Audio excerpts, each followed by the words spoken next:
नमस्कार.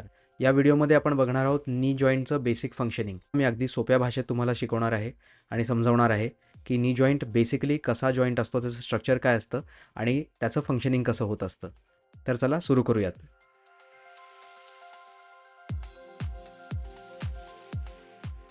तर आता तुम्हाला इथे दिसत आहे नी जॉईंटचं मॉडेल. हे जे नी जॉईंटचं मॉडेल आहे ते राईट नीचं आहे. सो एखाद्या माणसाचा उजवा गुडघा तुम्ही इमॅजिन करा आणि त्याप्रमाणे मी तुम्हाला याचं बेसिक स्ट्रक्चर समजवतो. आता बेसिकली तुम्हाला जर दिसत असेल तर हा जो वरचा भाग आहे हा भाग आहे फीमरचा. फीमर म्हणजे मांडीचं हाड. तर हे जे मांडीचं हाड असतं हे अशा प्रकारे असतं. तुम्हाला इथे दिसेल हे मोठं जे हाड आहे हे मांडीचं आहे. हे तुम्हाला साईडवेज पण दाखवतो. आणि त्याच्या खालचं जे मोठं हाड आहे हे टिबिया म्हणतो याला आपण, जे आपलं पायाचं हाड असतं. आणि हा असतो फिब्युला, हे छोटं हाड असतं. पायाच्या मोठ्या हाडाच्या बाजूला एक छोटं हाड असतं. तर आपण बोलूयात ह्या जॉईंटबद्दल, ज्याला फिमोरोटिबियल जॉईंट असं आपण म्हणतो. तर तुम्ही साईडवेज जर बघितला गुडघा तर तुम्हाला असं दिसत असेल की इकडे एक बोन आहे, अजून एक एक्स्ट्रा. तर तो काय आहे? तर तो आहे पटेला किंवा नी कॅप.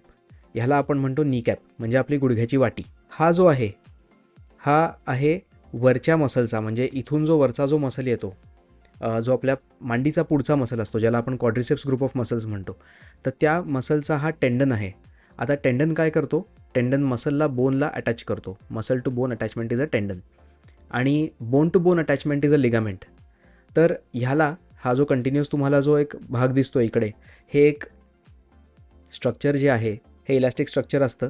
तर हे तुम्हाला इथे नी जॉईंट दिसतोय. नी जॉईंटपासून खाली येऊन तो टिबियावरती इन्सर्ट होतो. तर इकडनं तो आहे एक बोन टू बोन असल्यामुळे ह्याला पटेलर लिगामेंट म्हणतात. तर त्याला काही वेळेला पटेलर टेंडनसुद्धा म्हणतात, कारण तो असाच कंटिन्यू होतो खालती. पण ideally it is a ligament because it connects the knee joint to the tibial joint. त्यामुळे तुम्ही याला पटेलर लिगामेंट असं समजा. त्याच्यानंतर तुम्ही जर इथे बघत असाल तर या नी जॉईंटला दोन्ही साईडनी काही स्ट्रक्चर्स आहेत. हे सुद्धा तुम्ही बघत असाल तर हे असे थोडेसे इलॅस्टिक स्ट्रक्चर्स असतात. तर हे असतात लिगामेंट्स. हे लिगामेंट्स जे असतात हे लिगामेंट्स आपल्याला नी जॉईंटला होल्ड करून धरण्यासाठी असतात एका स्पेसमध्ये, एका स्पेसिफिक स्ट्रक्चरमध्ये. याच्याबद्दल ह्याचं फंक्शन मी तुम्हाला सांगतोच लवकरच. मी तुम्हाला आधी गुडघ्याची जी मागूनची जी इमेज आहे ती दाखवतो. इथे मागचं स्ट्रक्चर बघा आता गुडघ्याचं. हे जे क्रॉसबँड्स आहेत हे सुद्धा लिगामेंट्सच आहेत. लिगामेंट्स मी ज्याप्रमाणे तुम्हाला आत्ता सांगितलं ते एका बोनशी कनेक्ट करतात. तर आता ह्यांचं फंक्शन काय असतं? आता मी तुम्हाला आत्ताच सांगितलं की हा उजवा गुडघा आहे. तर बाहेरच्या बाजूला नेहमी लॅटरल साईड म्हणतात, आतल्या साईडला नेहमी मीडियल साईड म्हणतात. यांना नाव असं दिलेलं आहे की लॅटरल कोलॅटरल आणि मीडियल कोलॅटरल. तर त्याला LCL MCL असं म्हणतात. तर LCL म्हणजे लॅटरल कोलॅटरल लिगामेंट आणि MCL म्हणजे मीडियल कोलॅटरल लिगामेंट. तर हे दोन्ही साईडला असल्यामुळे त्याला कोलॅटरल म्हणतात. आणि हा जो लिगामेंट आहे हा lateral shifting of the tibia हे प्रिव्हेंट करतो. मी आता जर एक फोर्स लावला असा टिबियाला तर तो बाहेरच्या साईडला शिफ्ट होत नाही, कारण इथे लॅटरल कोलॅटरल लिगामेंट असते. तुम्ही जर बघितलं असेल तर गुडघ्याला जी मूवमेंट आहे ती फक्त फोल्डिंग मूवमेंट असते. म्हणजे हा जर जॉईंट असेल गुडघ्याचा तर तो फक्त असा फोल्ड होतो, राईट. सो गुडघा is a hinging joint, knee is a hinging joint. तो हिंज जॉईंट असल्यामुळे तो फक्त एकाच प्लेनमध्ये मूव्ह करतो. ऑफकोर्स थोडीशी रोटेशनल मूवमेंट असते, पण that is a deeper part of it. त्याच्याबद्दल आपण आता नको बोलायला. एक मायनर रोटेशनल मूवमेंट फुल एक्सटेन्शनला येते गुडघ्याला, but that is just to lock the knee joint into place. त्याबद्दल आपण नंतर केव्हा तरी बोलू. तर ह्या दोन लिगामेंट्सचं फंक्शन असतं एक्सेसिव्ह लॅटरल मूवमेंट प्रिव्हेंट करणे. ह्या इंज्युअर केव्हा होतात लिगामेंट्स? जेव्हाही ॲक्सिडेंट होतो किंवा स्पोर्ट्स इंजुरी होते त्या केसमध्ये जेव्हा एक शिअरिंग फोर्स बसतो साईडवेज, त्यावेळेला टिबिया शिफ्ट होऊ शकतो लेफ्ट टू राईट और राईट टू लेफ्ट. तेव्हा ती लिगामेंट फाटू शकते. पार्शियल टेअर होऊ शकतो किंवा फुल टेअर होऊ शकतो. तर that depends on the severity of the force. इथे जेव्हा आपल्याला ताण बसतो, साईडवेज जेव्हा आपल्याला ताण बसतो किंवा आपण चुकीच्या पद्धतीने चालतो किंवा काही लोकांमध्ये तुम्ही बघितलं असेल की बोलेग्स असतात, तर त्या केसमध्ये या लिगामेंटवरती खूप जास्ती प्रेशर पडतं, लॅटरल कोलॅटरल लिगामेंटवरती. त्यामुळे इकडे दुखापत होते. इथे हा लिगामेंट स्प्रेन होऊ शकतो. त्याच्यानंतर आपण आता बघूयात की पाठीमागच्या बाजूला हे जे लिगामेंट्स आहेत हे कोणते आहेत. तर ह्या दोन लिगामेंट्स जे आहेत तुम्ही आता इथून बघू शकता, ह्या लिगामेंट्स आहेत ACL आणि PCL, म्हणजे अँटिरियर क्रुशिएट लिगामेंट आणि पोस्टिरियर क्रुशिएट लिगामेंट. तर क्रुशिएटचा अर्थ काय? तर तुम्ही इथं बघत असाल तर तुम्हाला इकडे क्रॉस दिसेल. क्रुशेट म्हणजे बेसिकली क्रॉस. त्या लिगमेंट्स एकमेकांना क्रॉस करतात. तर आता आपण बघूयात अँटिरियर क्रुशेट लिगमेंट आणि पोस्टिरियर क्रुशेट लिगमेंट्सचे फंक्शन्स. आता अँटिरियर क्रुशेट लिगमेंट काय करतो, तर तो excessive forward translation of the tibia prevent करतो in relation to the femur. म्हणजे जेव्हा हा टिबिया आहे, हा जेव्हा पुढे जायला बघतो तेव्हा तो एक्सेसिव्ह फॉरवर्ड मुवमेंट जी टिबियाची आहे, जेव्हा आपण चालतोय तेव्हा तो एक्सेसिव्ह फॉरवर्ड मुवमेंट प्रिव्हेंट करतो.